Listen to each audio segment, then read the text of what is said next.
Gelora Sulsel, jawabnya apa? Gelora terverifikasi.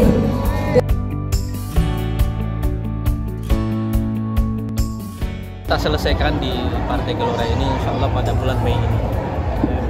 Dan alhamdulillah ini kunjungan pertama saya setelah Lebaran, karena setelah Ramadan kemarin seluruh waktu kita pakai untuk persiapan Verpol ya. Jadi kita tidak banyak aktivitas kemarin.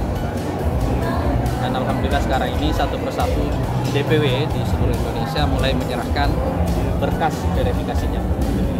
Dan termasuk Sulsel ini salah satu DPW yang paling cepat selesai.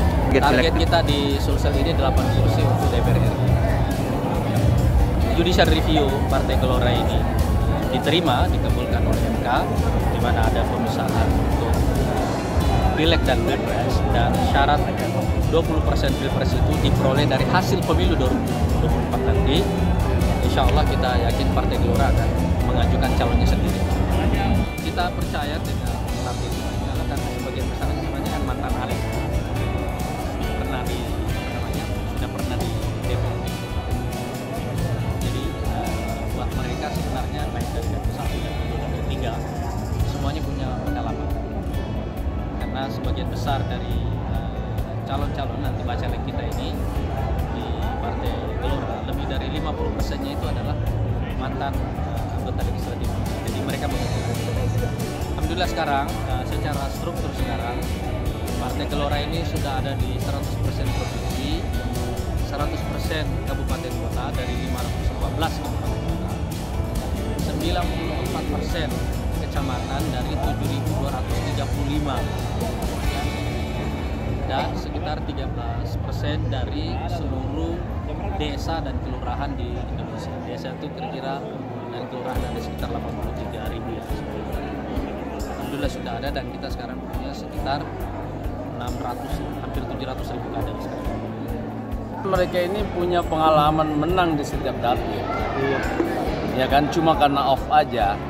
Berarti kalau 11 kita optimis, tapi ada beberapa daerah yang kita prioritaskan bisa menembus lebih dari 1 kursi. Daerah apa tuh Pak? Seperti dapil Gua Takalar. Jadi itu harus di-upgrade. Yang kedua seperti Luraya, kita ada 2 DPD yang pernah maju di pilkada seperti Pak Budi Sada dan juga Abdullah Rahim. Jadi mereka punya basis suara yang memungkinkan kita punya kepercayaan diri untuk bisa meraih lebih dari 1 kursi. Gitu. Soal dari 20 ada 4 daerah yang belum 20. masih ada 4 daerah Pak yang belum terverifikasi. Provinsi. Ya. Itu bukan 20, itu ada beberapa yang tidak bisa hadir ya. Biasanya ada yang hadir dengan Bang Bahnin sekarang. Jadi kira-kira yang sudah ada itu rata-rata 31 dapil. Jadi sekarang calegnya itu kurang lebih sudah 33 orang. Rata-rata 33 dapil. Provinsi kan? Iya. Nah, 3 kali 11 kan 33. Udah nggak? Bagaimana Mas? Kalau coba lihat ya, komposisi DPR ini dapil 1. Dapil 1 kan sudah 5. 2 perempuan, 3 laki-laki. 3 laki-laki. Saya sama, 3 laki-laki saya. 2 perempuan, di bawah 1, di Jeneponto 1. Dan mereka akan menggarap fokus pada kabupatennya. Jadi itu yang dimaksud dengan tidak melakukan gaya kampanye seperti yang dilakukan di beberapa kebiasaan lama. Jadi seperti saya, walaupun saya dapil 1, saya tidak akan pernah menguras waktu saya untuk di Makassar. Karena saya punya wilayah garapan sendiri di Takalar.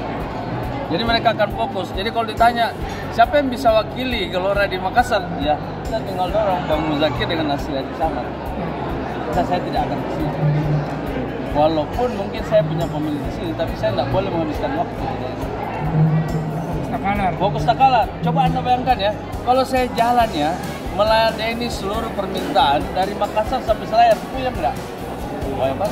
Dan itu akan menghabiskan. Itu namanya, ada dalam konsep dari manajemen, itu namanya time territory management. Jadi kita harus mengatur waktu dan tempat. Jadi kalau dia dihabiskan mobilitasnya itu sampai Selayar, saya sudah dapat 9 kecamatan, dikirim lagi ke Selayar, itu saya tidak akan lakukan itu. Soal pilkada Takalar Pak nanti, katanya sudah tidak maju lagi Pak ya? Iya, saya kan konsen di pencalekan DPR. Saya rasa kalau Takalar punya kursi ya, dominan di sana, tidak perlu saya. Itu ada. Sudah banyak kader-kader Gelora yang siap menggantikan saya untuk bupati. Ya kan? Berarti dari kader Gelora sendiri yang akan Ya, didorong Pak? kita akan dorong dari.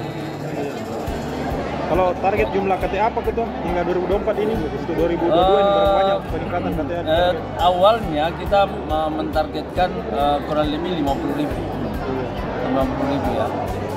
Tapi karena situasinya pandemi dan sebagainya yang bisa tercapai baru 40.000. Jadi mestinya di tahun 2021 itu tercapai 50.000. Yang bisa tercapai cuma 40.000. Kalau target untuk 2022 apa Ketua? Seharusnya 100.000 itu. Dan kalau kira-kira kalau mau capai 8 kursi ya, kita udah hitung. Itu nilainya lebih dari 800.000 suara. Jadi kalau saya punya kader ya, 100.000, mereka itu tanggung jawabnya 3 rumah saja. 3 rumah, kurang lebih 8. Jadi kalau 100 kali 8 udah. Berarti ada dapil yang 3 kursi Pak Ketua? Iya, kita sudah canangkan tuh dapil 1 bisa 3 kursi. Di dapil mana lagi yang 3 kursi? Dapil 2. Dapil 2.